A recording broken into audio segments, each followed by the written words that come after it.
ज़हरा रज़ी अल्लाह ताला अन्हा जे आल सां औलाद सां केतिरियूं ज़्यादतियूं ज़ुल्म थी विया, केतिरियूं कुर्बानियूं पाण ॾिनो,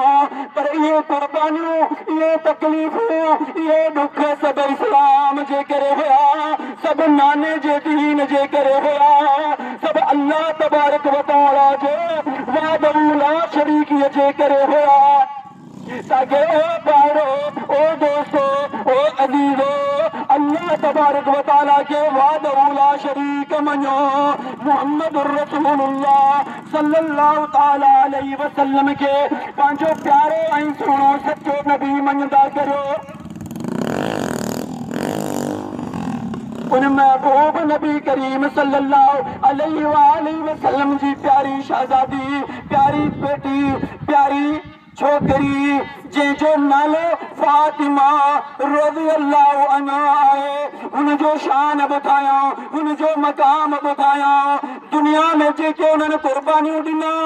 से अणगणित, सिननि जो मक़ाम वॾो, शान वॾो, पर ॿुधो मुंहिंजा दोस्तो, क़यामत जे ॾींहुं, क़यामत जे ॾींहुं महशर जे मैदान में, क़यामत जे ॾींहुं महशर जे मैदान में मुंहिंजा प्यारा जेॾीमहिल हिसाब किताब जो टाइम ईंदो, अमल नामा तोड़बा, उन्हीअ ते फातिमा ज़हरा रज़ी अल्लाह ताला अन्हा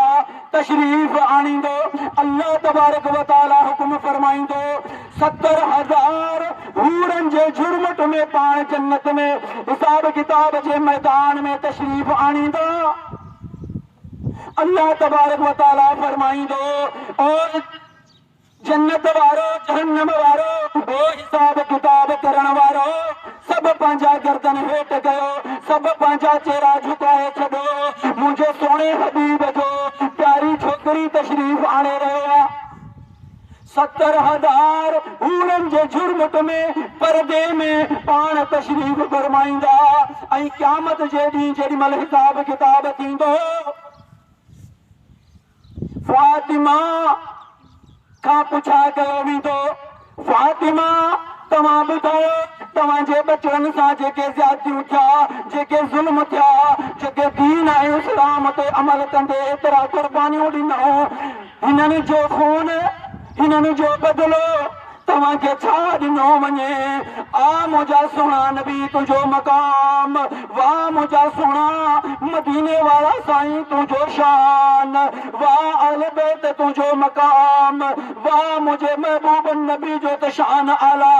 पर मुंहिंजे सुहिणे नबी जे बचड़नि जो बि शान ॾिसो। हुन बचड़े खे सुहिणे फातिमा रज़ी अल्लाह ताला अन्हा खे उन मौक़े ते, उन टाइम ते बि यादि हूंदो त सिर्फ़ु नानी